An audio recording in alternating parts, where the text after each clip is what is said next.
Kain tayo ng langka. Nilagay ko sa rep, dun sa freezer. Dahil hindi masyadong matamis, nilagyan ko ng honey. Yan. Shh! Shh! Nilagyan ko ng honey. Yan. Ang tigas. Dahil sa rep, sa freezer.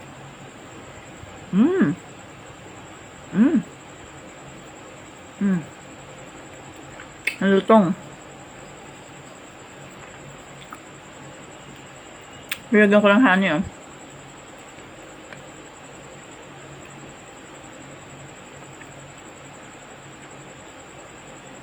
Ang lutong.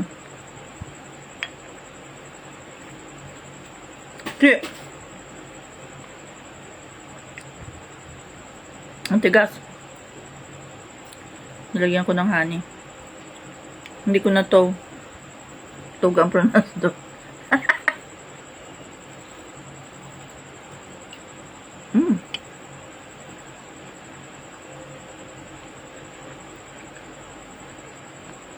Frozen pa ay.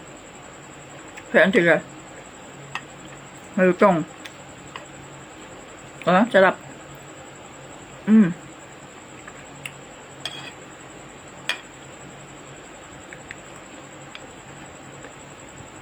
Made in Germany yung ano ko.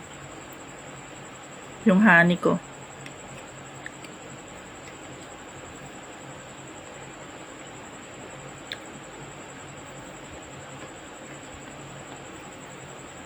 Maliit lamang na butin yung honey ay ang mahal. Made in Germany.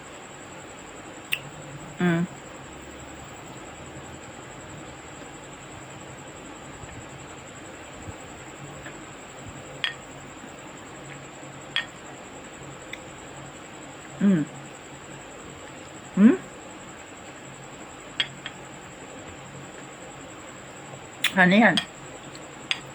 Honey. Sarap.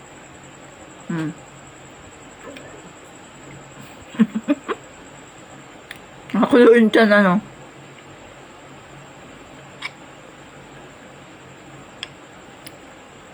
Sarap.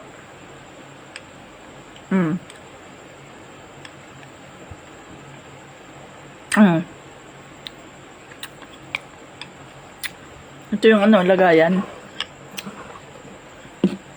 Dito ko nilagay. Sa rep. Masarap. Ito. Dami. Ko, pakita ng mga dalawa lamang. Tigas, nakadikit.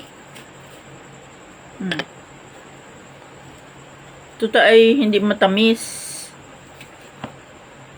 Wala siyang lasa. Kahapon, nilagyan ko ng honey ngayon. Hindi ko naluto yung honey. Bawal daw lutuin yun. Bawal daw mainitan daw, ha. Kung masyadong inosente dyan sa honey ay.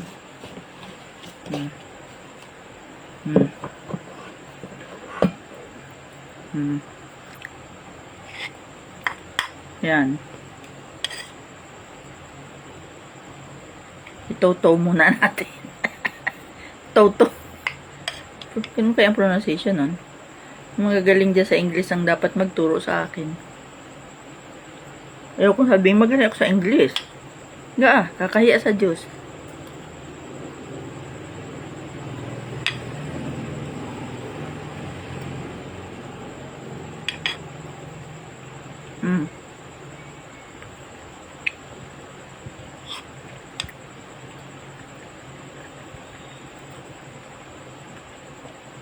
Hindi pa nakuha ni Heidi yung bayad nito. Huwag ko saan nagpunta si Heidi.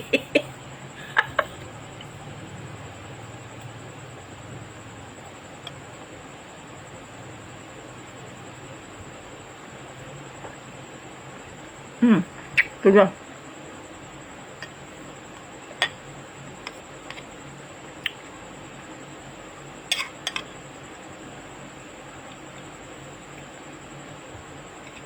Sarap.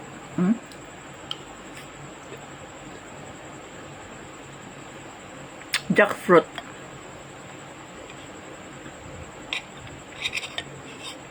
Hmm.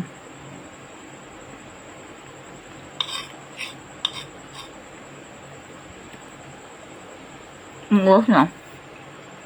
Oras 9:10 ng gabi. Hmm. Hmm.